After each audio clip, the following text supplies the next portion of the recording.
13 अरब साल पहले ब्रह्मांड सिर्फ एक जलता हुआ गैसीय सूप था, लेकिन समय के साथ गुरुत्वाकर्षण ने इस चाओस में कई व्यवस्थाओं को जन्म दिया, तारों को, आकाश गंगाओं को और अंततः हमारी मिल्की वे गैलेक्सी को।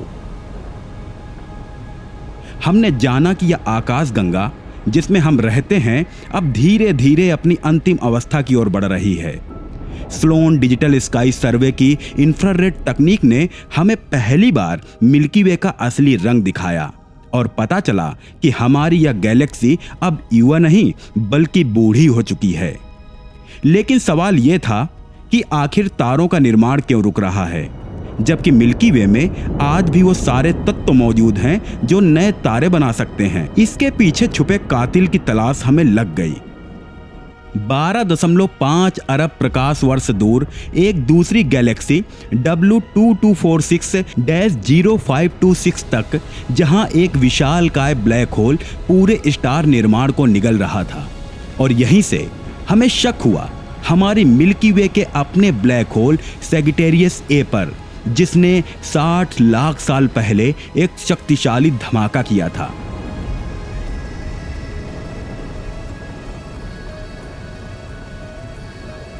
परंतु वैज्ञानिकों के अनुसार यह घटना इस रुकावट की एकमात्र वजह नहीं हो सकती थी। मिल्की वे का अंत की ओर अग्रसर होना किसी और ही तरफ इशारा कर रहा है। लेकिन क्या यह कोई और अदृश्य शक्ति थी जो मिल्की वे की रचना को रोक रही थी? क्या हम किसी कॉस्मिक इंट्रूडर के शिकार थे? और इस सब का अर्थ जीवन और पृथ्वी के लिए क्या होने वाला था? स्वागत है आपका केएस ज्ञान द्वारा प्रस्तुत death of milky way Galaxy documentary के दूसरे अध्याय में, जहां आज हम जानेंगे कि जब ब्रह्मांड खुद अपनी संतति का दुश्मन बन जाए तो क्या होता है। आखिर हमारे गैलेक्सी के मरने के पीछे छुपा असली षड्यंत्र क्या है, और क्या ब्रह्मांड का अंत उसकी ही कोख से जन्मे जीवन की बल्य कर होगा।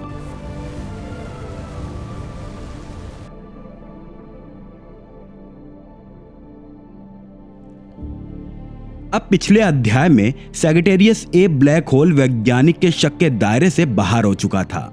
तब उन्होंने अपने जांच का दूसरा दायरा और बढ़ा लिया ताकि इस पूरे खूनी खेल के तह तक पहुंचा जा सके और यह पता लगाया जा सके कि आखिर वो कौन से फैक्टर्स हैं जो हमारी मिल्की वे आकाश गंगा के लिए काल बन रहे हैं।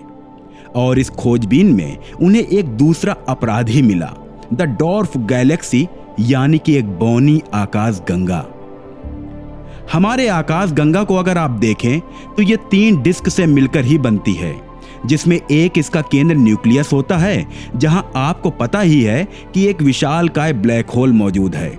फिर दूसरा इस पर उभार जो तकरीबन 10,000 लाइट ईयर के क्षेत्र में फैला है, और फिर तीसरा इसकी बाजुएं जो स्पाइरल फॉर्म में पूरे अंतरिक्ष में पसरी हुई हैं। और ये भुजाएं चपटी के बजाय लहरदार क्यों हैं? क्या ये किसी पास्ट में हुए कॉस्मिक घटना की वजह से हैं? वैज्ञानिकों ने जब इस बात की स्टडी की तो उन्हें एक बेहद ही चौंकाने वाली बात पता लगी। उनके अनुसार ऐसा होना किसी past galactic hit and run की वजह से हुआ होगा। अर्थात हो न हो, प्राचीन काल में किसी न किसी बाहरी गैलेक्सी ने इसमें एंट्री ली होगी और टक्कर के बाद वो इसमें से बाहर निकल गए होंगे। और इसका सबूत वैज्ञानिकों को साल 2016 में मिल ही गया। दरअसल अब तक हम जो सोच रहे थे उसे साबित करने के लिए हमारे पास पर्याप्त सबूत नहीं थे। हम ये भी नहीं जानते थे कि वाकई में यह केस हिट एंड रन का है भी या नहीं। हमें तो बस ऐसे किसी सुराग की खोज थी जो हमारे इस हाइपोथेसिस को सही साबित कर सके, और हमें जनवरी 2016 में आखिरकार ये मिल ही गया। हीस्टा टेलीस्कोप से मिले डेटा को स्टडी करते करते एस्ट्रोनॉमर्स को हमारे आकाश गंगा के समीप ही 3 तारों का समूह दिखा, जो दिखने में तो वैसे आम से लग रहे थे, पर हाल ही में वो हमारे ही गैलेक्सी से होकर बाहर निकले थे। और उस वक्त पर उनकी स्पीड 5,60,000 किलोमीटर प्रति घंटा की स्पीड से हमसे दूर जा रही थी। तो क्या मात्र इन 3 तारों के टक्कर से मिल्की वे की डिस्क ऐंठ गई थी? ऐसा मानना एक बेवकूफ़ी होगी, क्योंकि ऐसे तारे मिल्की वे में पहले अरबों की संख्या में मौजूद हैं और मात्र 3 तारे मिल्की वे का कुछ नहीं बिगाड़ सकते थे। और बात यहाँ कुछ और ही थी। ये बात तो साफ थी कि ये 3 तारे बस अकेले किसी आकाश गंगा को मोड़ नहीं सकते थे, और इसलिए जब वैज्ञानिकों ने इसे तह तक खोज की तो उन्हें कुछ और सुराग हाथ लगे। बेशक 3 तारे किसी गैलेक्सी को नुकसान नहीं कर सकते हैं, पर हो सकता है कि वो 3 तारे और भी तारों को एक साथ हों जो आपस में मिलकर एक छोटी सी गैलेक्सी बनाते हों, एक डॉर्फ गैलेक्सी, एक बोनी गैलेक्सी। बेशक इससे तो गैलेक्सी को मोड़ा जा सकता है। हमारे इस ब्रह्मांड में डॉर्फ गैलेक्सीज की भरमार है। इसका आकार आमतौर पर हमारे मिल्की वे गैलेक्सी के एक छोटे से हिस्से के बराबर होती है, इसलिए इसे ढूंढ पाना भी इतना आसान नहीं है। पर उन 3 तारों का मिल्की वे के करीब होना कहीं न कहीं मिल्की वे के पास ही एक डॉर्फ गैलेक्सी के होने का प्रमाण दे रहा था, और इसलिए वैज्ञानिकों ने इन तीनों स्टार के पास्ट मूवमेंट्स रिकॉर्ड्स निकालने में जुट गए, जिसमें सिमुलेशन के बाद यह निष्कर्ष निकला कि वास्तव में आज से लाखों साल पहले यह डॉर्फ गैलेक्सी मिल्की वे को चीरती हुई निकली थी। यानी कि हो सकता है कि इसके टक्कर से ही मिल्की वे के डिस्क में तरंगे पैदा हुई होंगी। पर यहां एक बात ध्यान देने वाली और भी थी। दरअसल मिल्की वे जितना विशाल है उसके हिसाब से इसमें तारों के बीच काफी बड़ा बड़ा स्पेस खाली रह जाता है। ऐसे में अगर कोई डॉर्फ गैलेक्सी का इसके साथ टक्कर भी होता है तो इसके चांसेस बेहद कम होंगे कि इन दोनों गैलेक्सीज के स्टार आपस में टकराएं। ऐसा होना लगभग असंभव है। यानी कि अगर कभी यह टक्कर हुई भी होगी तो इसमें तारे आपस में नहीं टकराए होंगे, तो क्या ये तरंगे बस उस डॉर्फ गैलेक्सी क्रॉस करने से ही उत्पन्न हो गई थी? ऐसे टक्कर में गैलेक्सी के अंदर बस एक जख्म बन सकता था, पर यह पूरे गैलेक्सी में तरंगे पैदा नहीं कर सकती थी।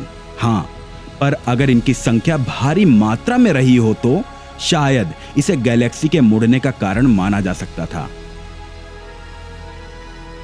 इस ब्रह्मांड में बौने आकाश गंगाओं की कोई कमी नहीं है, और लेटेस्ट रिसर्च में यह बात पता चली है कि इन डॉर्फ गैलेक्सीज का मिल्की वे के साथ अक्सर भिड़ंत होता रहता है। मजेदार बात यह है कि अभी भी ऐसे कई डॉर्फ गैलेक्सीज हैं जिसे मिल्की वे निगल रहा है, और इसका बेस्ट एग्जाम्पल है कैनिस मेजोरिस डॉर्फ गैलेक्सी। दरअसल अभी हमें अपने गैलेक्सी के कोर के बजाय इस कैनिस गैलेक्सी के कोर के ज्यादा नजदीक है, और यहाँ तक कि रात में हमें जो तारे दिखते हैं उनमें से काफी तारे इसी डॉर्फ गैलेक्सी के हैं, यानी वो हमारी मिल्की वे के नहीं हैं। और ये बात कितनी चौंकाने वाली है। और इसलिए वैज्ञानिकों का मानना है कि मिल्की वे के आपस में ऐसे लाखों डॉर्फ गैलेक्सीज हो सकती हैं कि जिनसे मिलने और टकराने से इसके स्पाइरल आर्म्स में लहरें पैदा हुई होंगी और उनका आकार मुड़ा हुआ हो गया होगा। पर इसका मिल्की वे में तारों के ना बनने से क्या संबंध है?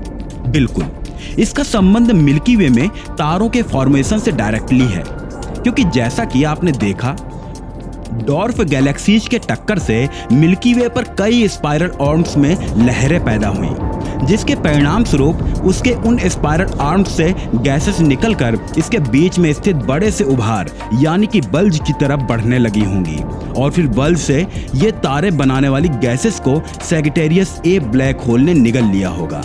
और यह प्रक्रिया अभी भी चल रही होगी, जिसमें मिल्की वे में तारे बनने वाले गैस खत्म होते जा रहे हैं और मिल्की वे बूढ़ी होती जा रही है। तो क्या यह डॉर्फ गैलेक्सीज ही वो कल्प्रिट है जिससे हमारी मिल्की वे का अंत हो रहा है? वैज्ञानिकों के पास इस सवाल का कुछ और भी जवाब है। उनके अनुसार ये डॉर्फ गैलेक्सीज भले ही मिल्की वे गैलेक्सीज के स्पाइरल आर्म्स में लहरें पैदा करने के लिए जिम्मेदार हैं, जिससे सारी गैसेस सेंटर्स की तरफ बढ़ रही हैं, पर इसमें यह नहीं पता चलता कि ये ही उन गैसेस को सेंटर की तरफ भेज रही हैं, क्योंकि इनका काम तो बस गैलेक्सीज के स्पाइरल आर्म्स में लहरें पैदा करना है, और बाकी काम की प्रक्रिया तो खुद मिल्की वे ही कर रही है। बेशक डॉर्फ गैलेक्सीज बस एक फैक्टर है, पर शायद ऐसा हो सकता है कि हमारी मिल्की वे गैलेक्सी खुद ही खुद को अंदर से खाती जा रही है। अब वैज्ञानिकों को इस थ्योरी में दम नजर आने लगा है, क्योंकि हाल के वर्षों में मिल्की वे के हालों यानी इसके बाहरी घेरे को लेकर जो जानकारियां सामने आई हैं, उन्होंने सभी को हैरान कर दिया है। असल में हमारी मिल्की वे गैलेक्सी का जो देखने वाला हिस्सा है वो तो सिर्फ शुरुआत है। इसके बाहर एक विशाल अदृश्य पर बेहद शक्तिशाली घेरा मौजूद है, जिसे हालो कहते हैं। यह हालो लगभग 10 लाख प्रकाश वर्ष तक फैला हुआ है, जो हमारी पूरी गैलेक्सी में कहीं ज्यादा बड़ा है। और अब यह सामने आया है कि हालो कोई शांत निष्क्रिय आवरण नहीं है, बल्कि यह एक कॉस्मिक वैम्पायर की तरह बौनी आकाश गंगाओं को धीरे धीरे लेकिन लगातार निगल रहा है।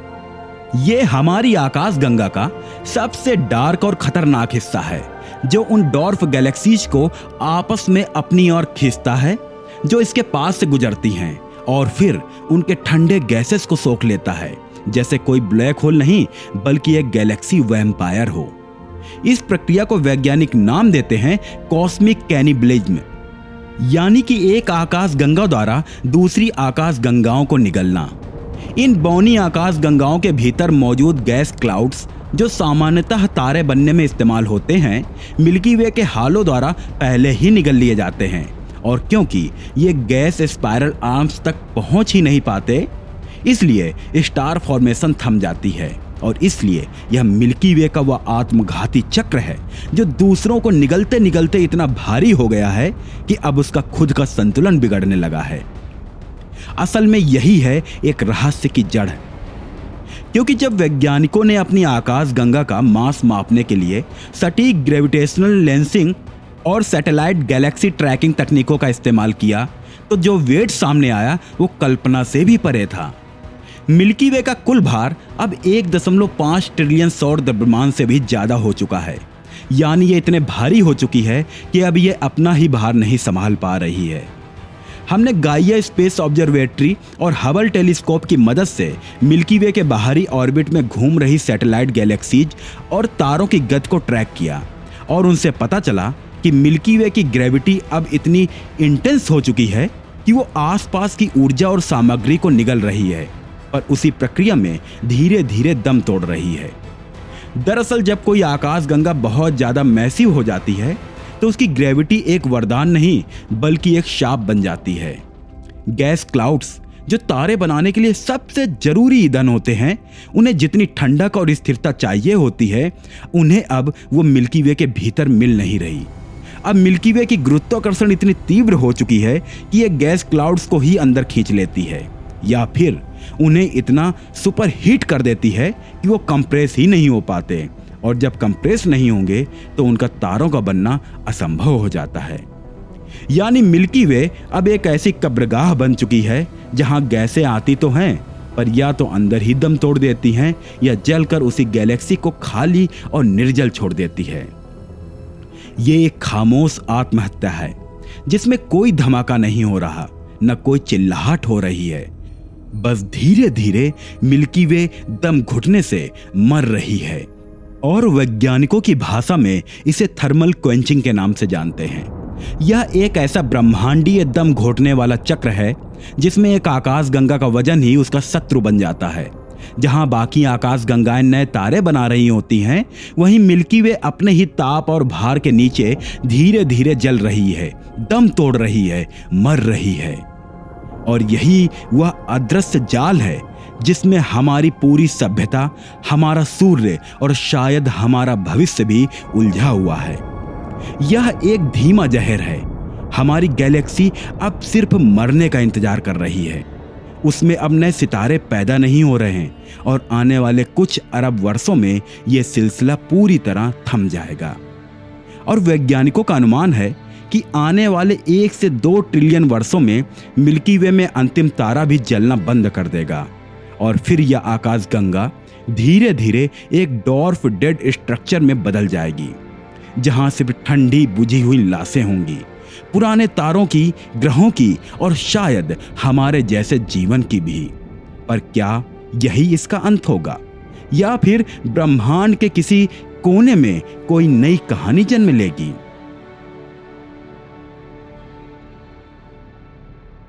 तो अभी तक आपने देखा कि कैसे हमारी मिल्की वे धीरे धीरे अपने ही वजन, अपने ही पाप और अपनी ही भूख का शिकार हो रही है। तारे बुझ रहे हैं, गैसें खत्म हो रही हैं और गैलेक्सी जिसकी गोद में हमारा सौर मंडल पला है अब अपनी अंतिम सांसें गिन रहा है। पर क्या यह वास्तव में अंत है, या फिर ब्रह्मांड के किसी कोने में कोई अदृश्य शक्ति, कोई ब्रह्मांडीय प्रक्रिया या कोई नया सिद्धांत जन्म ले रहा है जो मिल्की वे को मरने से रोक सकता है?